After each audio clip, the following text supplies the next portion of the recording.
You guys are fun, man. You really are. Thank you very much for coming out. Thank you. I appreciate it.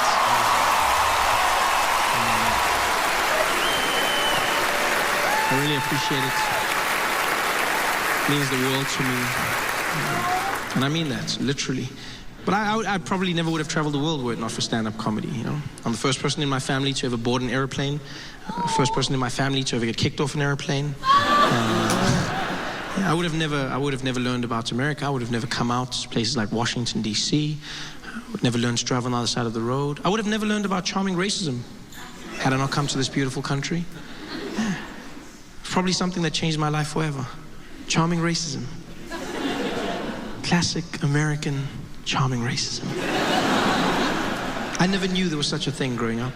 And I thought I knew all about racism. I always, coming from the home of some of the best racism in the world, no, and I don't mean to brag, but South Africa is by far, like we've got top quality racism out there. Like, it's handcrafted. You don't get racism like that anymore. Like, I've seen racism all over the world. To be honest, the standards have dropped. It's not what it used to be. Like, I'm talking about quality racism. Now it's cheap and mass-produced, probably made in China now. I'm talking about real racism.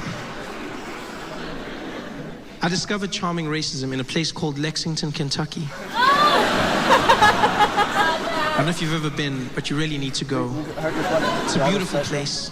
Old school, charming racism with a smile and the tip of a hat. Everyone in Lexington had this vibe, the smile, the charm, the drawl. Oh, the southern drawl, I love it so much.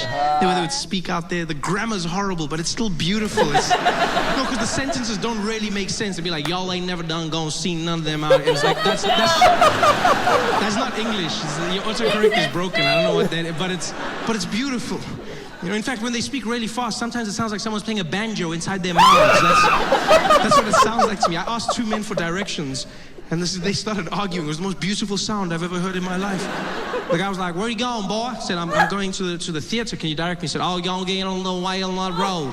Maybe they don't see no down that way. And the friend was like, no, they ain't getting no way down by my they ain't going to be no day. They don't get no me, but I ain't going to get no me. It was almost...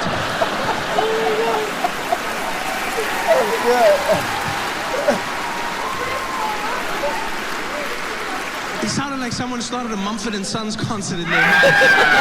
Because 1 minute they were talking, and then they got into it, and the guy was like, "They don't get no way, no say like, be on the game, don't be, feel on, don't get on the game, get on the game, don't say, don't get along me, how me along me, get on the game, don't they, get on no feel no I bet get on the warning, never gonna take no way, get on ball fine and then on the game, no play, get on the game that way."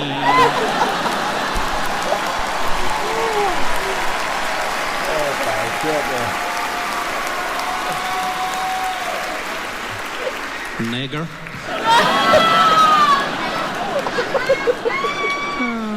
Oh my God!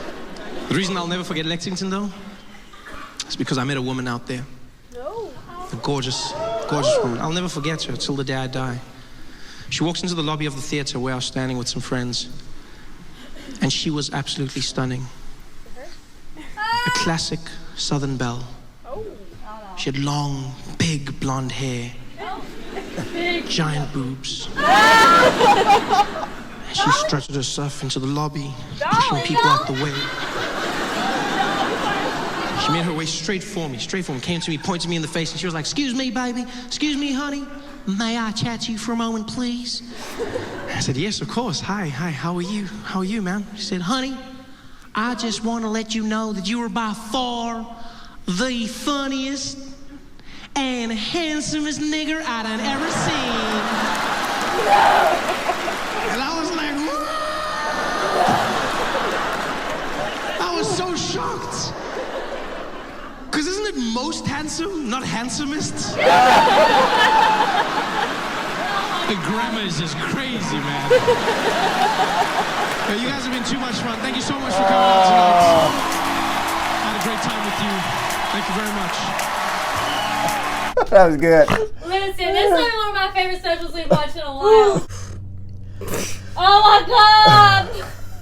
And that was Trevor Noah, Lost in Translation from 2015. Yeah. I believe we've heard like a lot of these bits before, like in a separate special, like different parts. You know how you put it together in separate places. Yeah. But this was hilarious. These are my favorite bits we've watched like ever. This is like one of my top. It was daring. Yeah. He Yeah, it was. flew to Yeah, he went there. Yeah, he went there. I loved it. Yeah, I loved like it. all the serious topics Yes. at the time, 2015. All the situations he covered it, Yeah. but in a comedic way. Made it. You respect that, yeah. Yeah.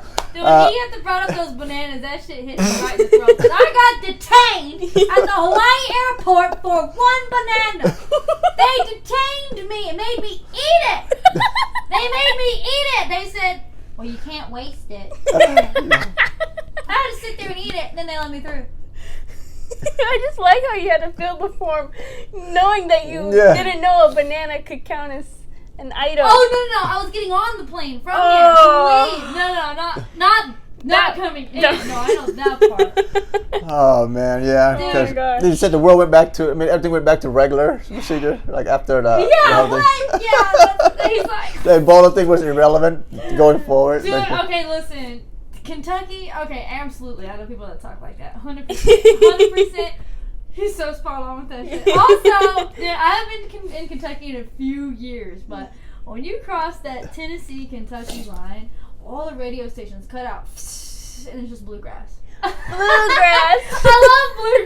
I love bluegrass music, but damn, that was an so great his- impression. his spot on, yeah. Spot on. The banjo. Banjo! Oh my Yeah. god!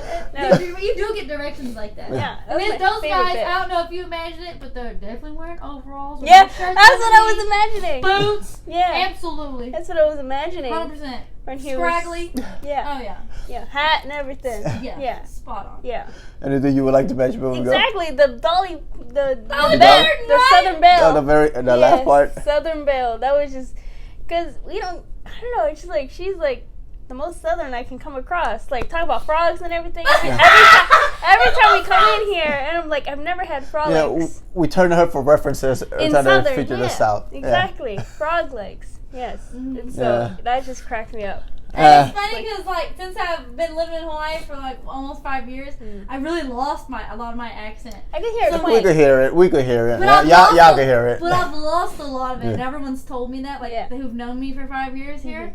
And then when I go back, I can now hear. I never heard. I can't hear that I have an accent.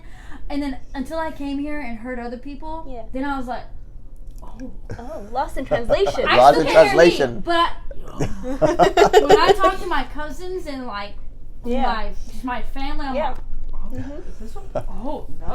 Now I'm like, that's why I get those faces. Yeah. That's why they're looking at me crazy. I sound like that, and I'm like, oh no.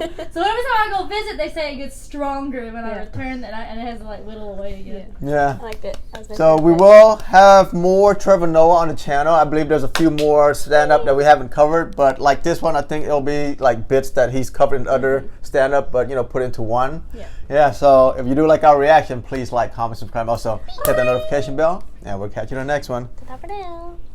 Chee-hoo.